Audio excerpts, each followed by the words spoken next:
The Rock Island Roadhouse, once a respectable YMCA, harbors a dark and chilling past beneath its outward charm. Hi, I'm Lisa Viner, owner of the haunted Rock Island Roadhouse. I've owned this facility since 1994.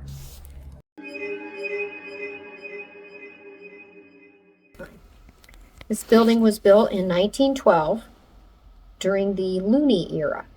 John Looney was a famous gangster. He would run the entire town. Funds for the building were raised during what they called the Looney riots, and that is when the mayor of the town beat the tar out of John Looney, put him in the hospital.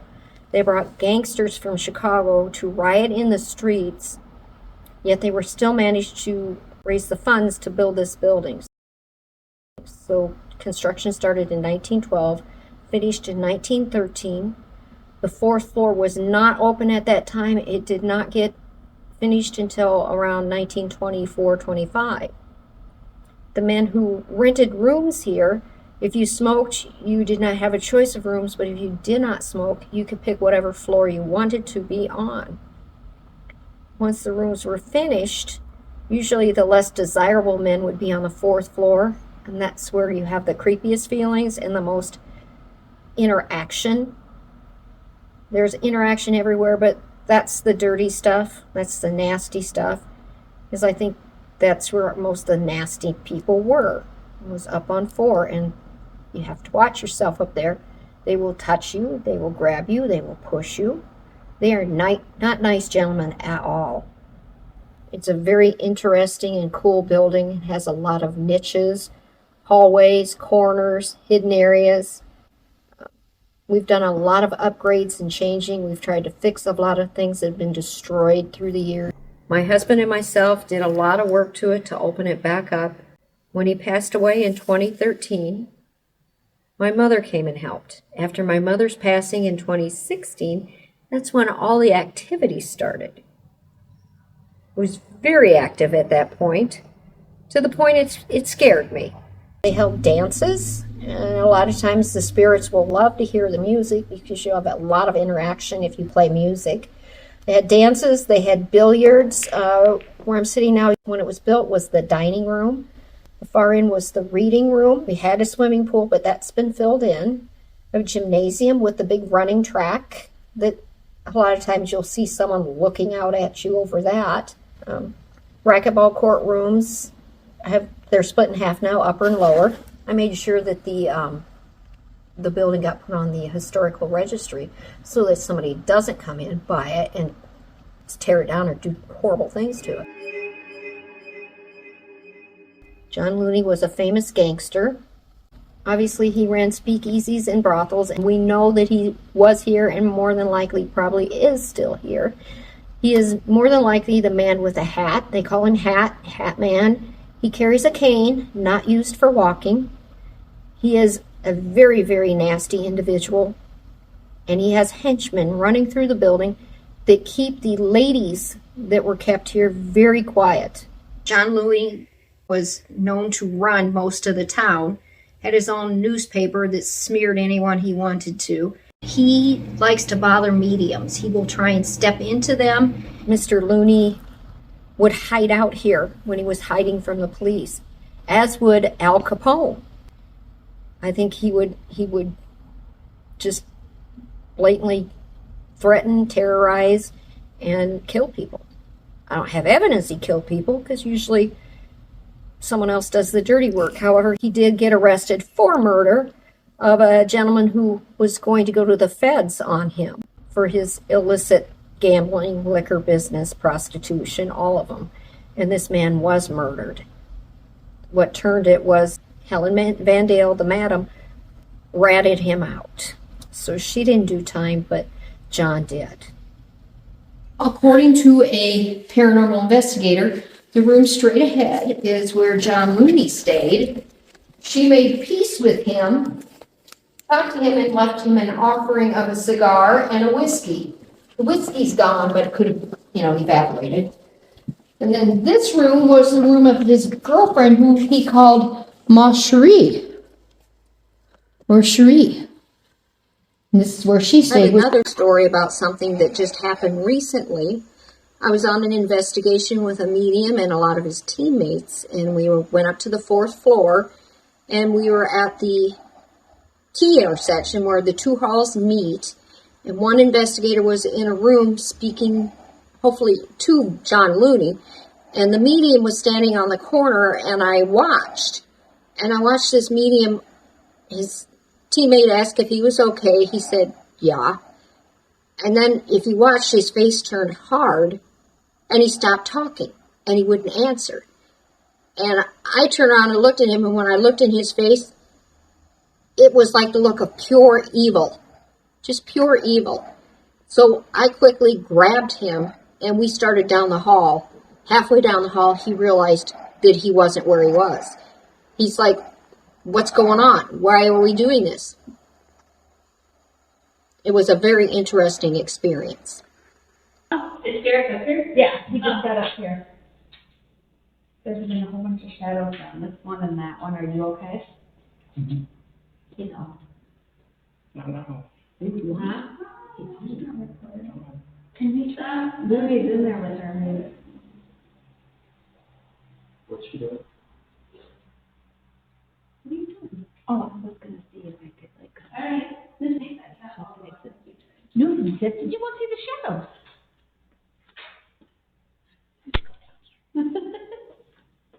Sarah, do we need to get you off the floor? I feel like you touch me, sir. Just so you know, I don't really appreciate it. Ooh. No. Who am I talking to? Make the cat all go off. Who am I talking to? I'll just stay up here. Baby? Okay, you know what? Derek. This is the face of what the medium looked like when I looked at his face. Pure evil. The woman who ran the brothels were, at that time, that were called resorts. Her name was Helen Van Dale, and she's the only person John Looney was ever afraid of. She was a wicked woman.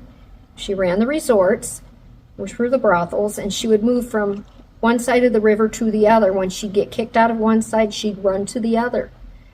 If you talk to any of the spirits of the ladies here, they do not like her.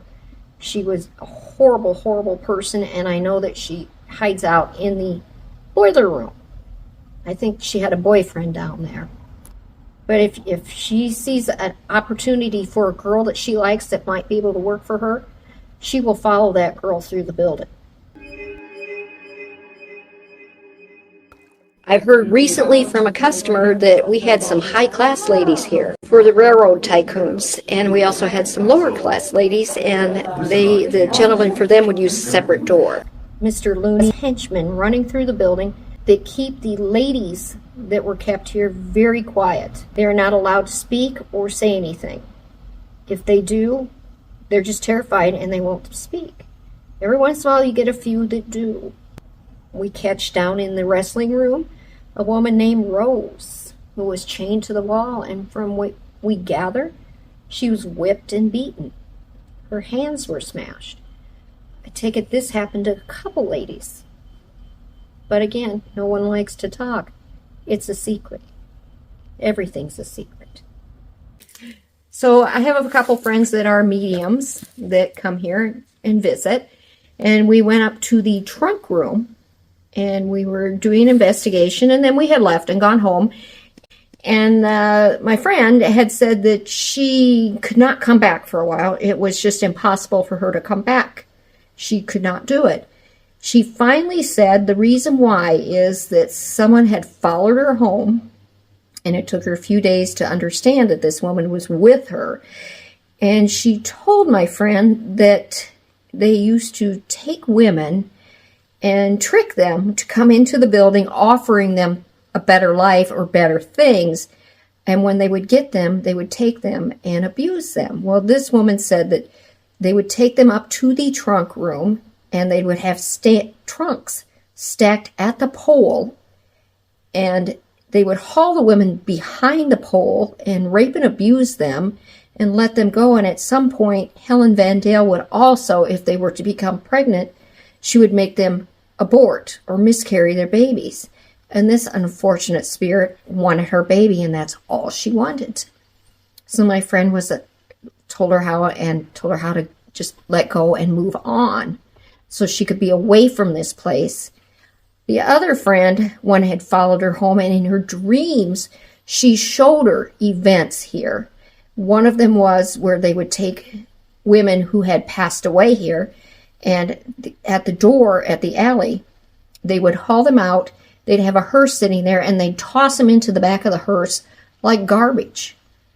Well, I do have audio that you can clearly hear talking, a woman screaming for help, and then the door slamming, and a minute later, the lock slamming, and that would be in the elevator shaft right next to the room where all this occurred.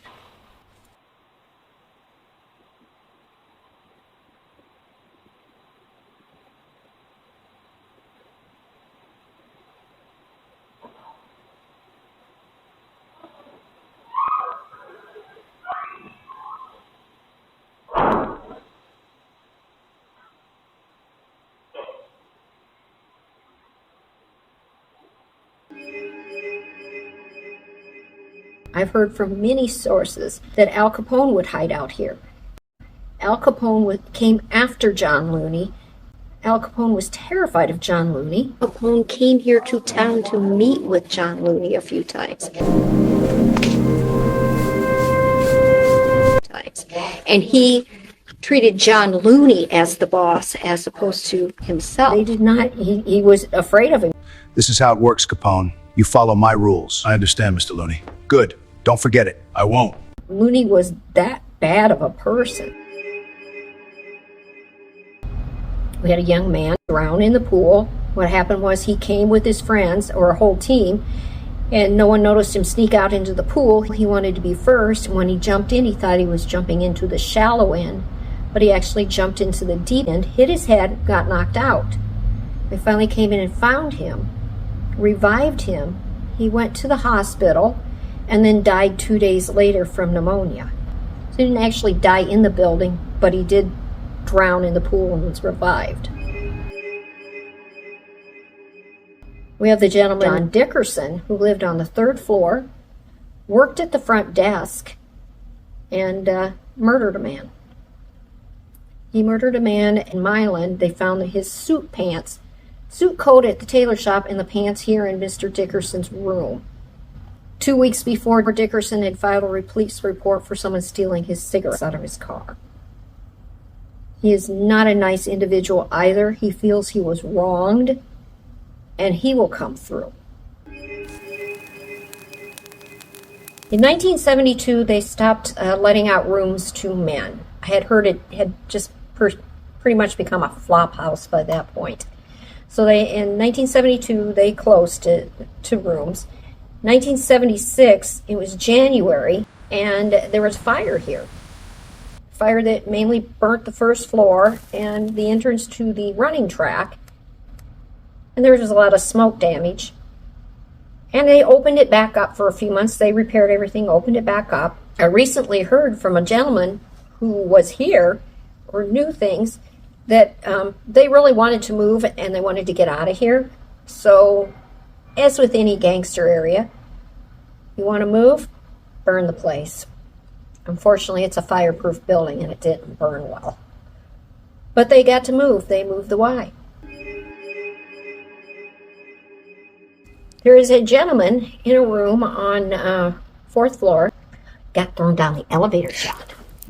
They used to call him the sad man, but the more you get to talk to him and know him, it appears that he saw something he should not have seen, and he was badly beaten.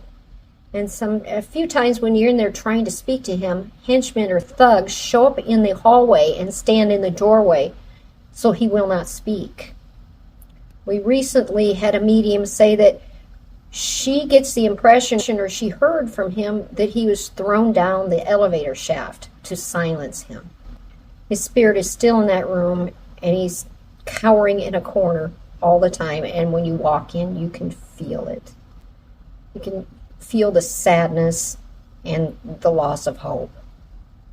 As with a lot of men who were here, they had no hope. They had nothing. But you also have servicemen wandering the hallways, because servicemen can come and stay free when they came through town. You had railroad workers, people working the river. It was just a place for them to stay at the time. I've talked to many customers who lived here a while. They didn't have any problems. We did have a gentleman learn that you don't disrespect the spirits while you're in the building. He was in the basement, was horsing around making fun of them, and when we had free time, he decided to go up to a room where a medium had been attacked earlier and decided to go in that room. All I know is the boy was out in the parking lot crying like a baby, wouldn't come back in because he said he saw his life flash before his eyes and he blacked out and ended up on the floor. So if you disrespect them, they're going to teach you a lesson. They don't like it. So as for my personal experiences here, I have a lot. My first experience is when my son gave me a recorder, and I put it on the steps, and I was sweeping the steps, and then I came down to listen to it. This is when I was still a chicken, and I came down here to listen to it, and I hear my mother say my name on this recorder. Scared me to death. But since then, I've heard footsteps walking down the stairs over here by me, as have a couple other people. I've been in my office, of course in the bathroom, because that's when you hear everything. I've heard somebody shuffling papers in my office. Call out to someone, nothing. I have another one where there's all kinds of noises out here, and then the door going to my back where the refrigerator is slammed. I was just here with someone the other day, and we heard footsteps walking around. We ran around and checked, nothing. Had a customer have somebody whisper in her ear a couple days ago. My employee sees shadows all the time, and when my daughter was painting the back stairwell, she said she would hear voices, and she'd run and look and see if there was anybody in the alley, and there wasn't. So she said she just painted as fast as she could and got out of there. My kids have heard walking up the ramp with doors opening and then closing. Now they just pretend it doesn't happen. I mean, I've had walking down the hall, turn the corner, and in the hall we just came down, a big bang on the doors. And that's, for me personally, I've been touched, and I told them to knock it off.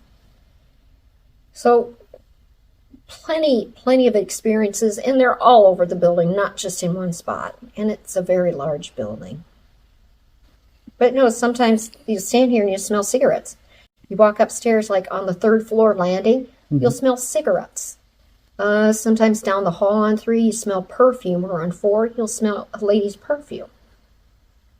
Just different scents, different places within the building, but it's usually cigarettes or perfume that you smell.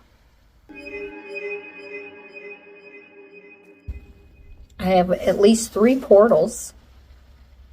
One's a transient, and I'm not sure about the other 2. Just a lot of action everywhere.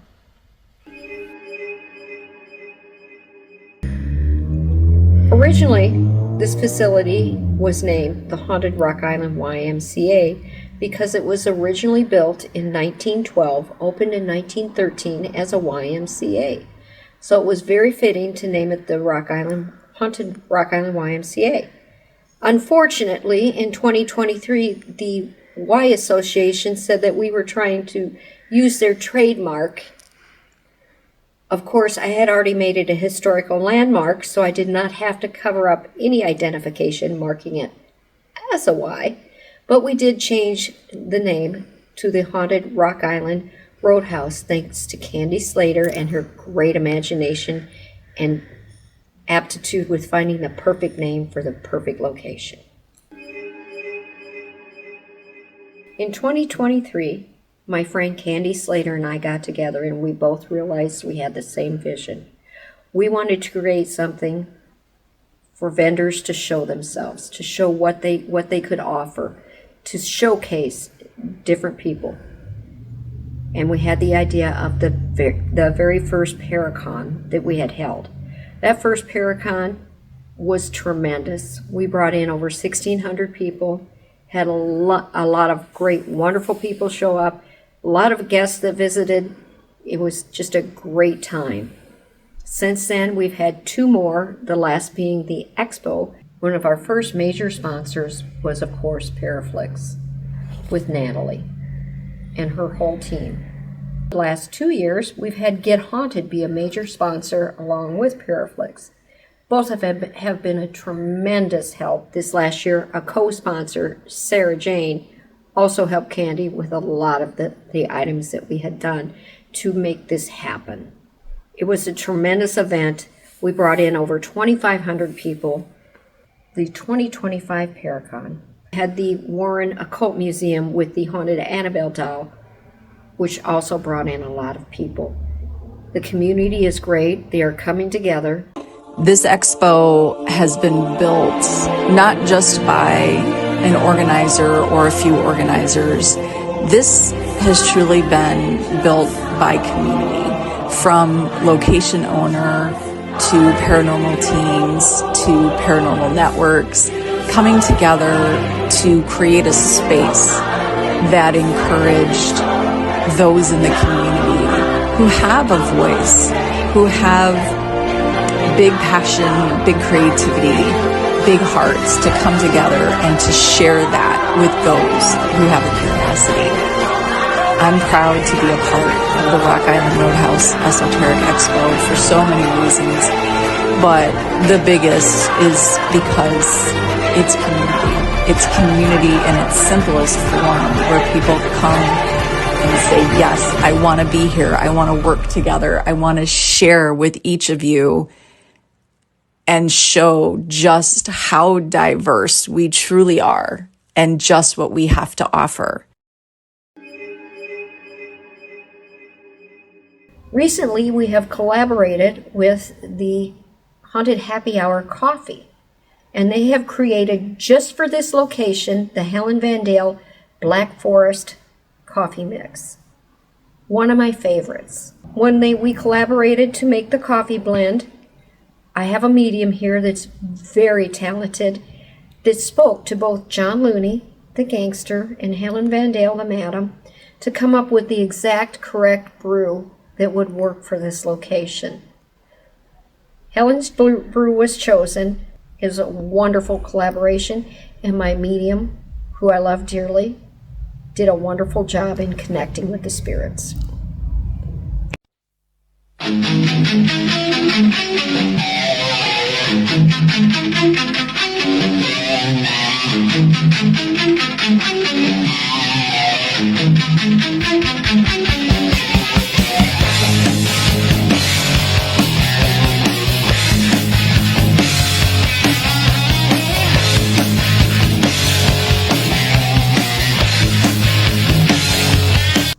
You should visit their website, hauntedhappyhour.com, and get yourself some. You will love it. I've had several investigators come in and film episodes here. Quite a few are on, a couple of them are on Paraflix, one being War Party. There was also a short run series with Mike and Nate. I've also had several just investigators come in and post everything on YouTube. I've had Alan Cornelison come in when he was on Alone and Haunted, and he comes by himself. He's had a couple great, wonderful episodes that he's posted on YouTube. We've gone international with the group Hunger Nights, and they have taped episodes also live streamed for Greece. They have come all the way from Athens, Greece, just to tape here. They've done many investigations here, a lot of shows on my building. War Party did one last year that was fabulous. A lot of good evidence, and they're more than welcome to come back and tape another episode. I've had plenty of places tape episodes and put them on YouTube. Please visit both. Join that Paraflix and enjoy a lot of the shows they have. Right now we're going to show a short trailer for the actual episode that War Party of Paraflix taped here. The Rock Island Roadhouse, once a respectable YMCA, harbors a dark and chilling past beneath its outward charm. This was originally built as a YMCA in 1912. 1912, the whole city was run by gangsters.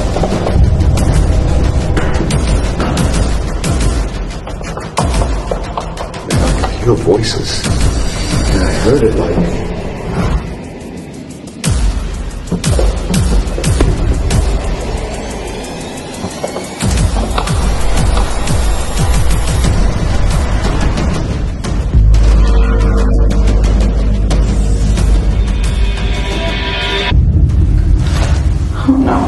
I don't like this. I don't like this at all.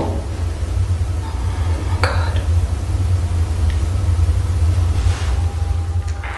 No, I don't like this. Guys, get me out of here. I don't like this. I don't like this setup.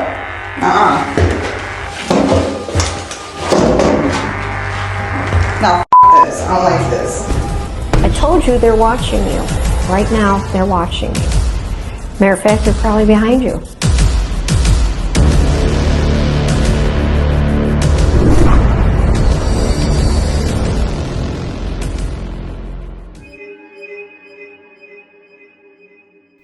The Warren Occult Museum come. Wonderful people. Greatest bunch of people I have ever met. So nice, so wonderful, so caring. And they visited my building. They walked around the building and they said this was one of the most haunted locations they have ever visited. A lot of interaction. They said there's a lot of energy here. And of course, they would love to come back at any point just to investigate on their own. A lot of nice energy there. We now have a website, rockislandroadhouse.com, that will show you evidence that I myself have collected and other people have collected that you will find very interesting and make you want to come and visit. To book your investigation, you can call me directly. I believe my phone number is on there, or all the information is on the website, rockislandroadhouse.com. It's been a wonderful trip. Please come and visit. I know you won't be disappointed.